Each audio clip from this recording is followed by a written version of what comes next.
We begin with the latest on the collapsed Francis Scott Key Bridge in Baltimore, where a monumental salvage task to remove the wreckage is getting underway.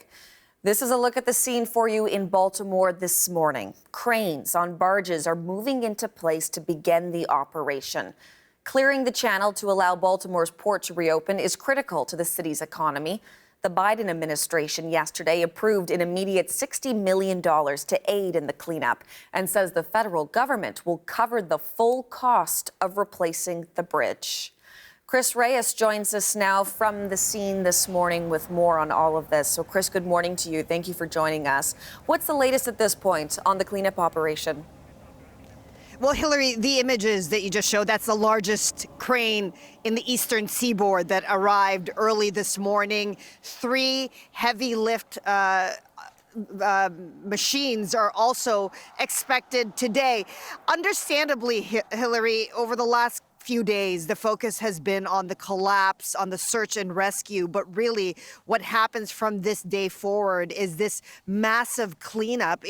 It's mind-boggling, the amount of work it's going to take to get this shipping lane behind me cleared, to get that massive cargo ship out of the way, and then the thousands of tons of steel that's sitting on top of it. Just to give you a sense of the kind of work they're going to do, even with that crane already on site, they're going to have to cut up the pieces that's on top of the cargo ship just so that they can begin to lift that out. So those are just the early stages of the work that has to start. Have a listen to Governor of Maryland, Wes Moore, talk about the very long road ahead. We have a very long road ahead of us. We understand that, and we're preparing. When you have a chance to see that wreckage up close, you fully understand the enormity of the challenge. This is an incredibly complex job, and our timeline will be long.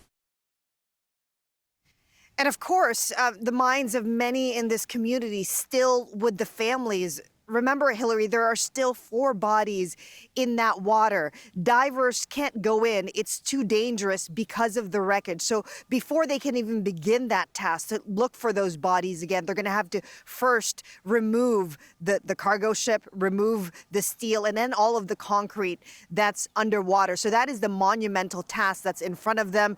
As we've already reported, the state of Maryland has requested $60 million in funding from the federal government, but it is going to take much more than that to get all of this done. All the officials vowing that they're going to move heaven and earth to do it.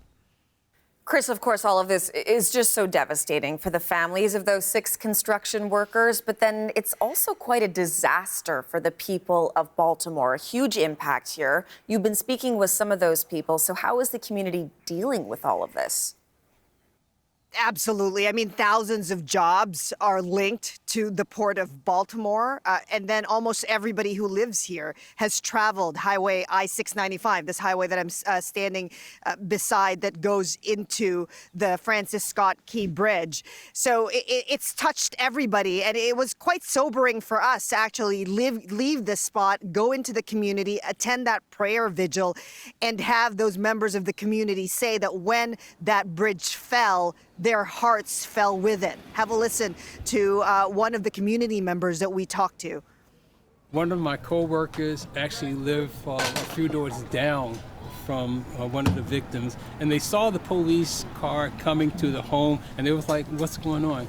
And they were coming to let them know about the discovery of their loved one. And finally, what I kept hearing over and over again, Hillary, is that with this bridge gone, something is missing from the city of Baltimore because it was just such an iconic part of their skyline. Chris, thank you for the updates from the scene this morning. We do appreciate this. Of course, we'll be checking in with you throughout the morning hour. Chris Reyes.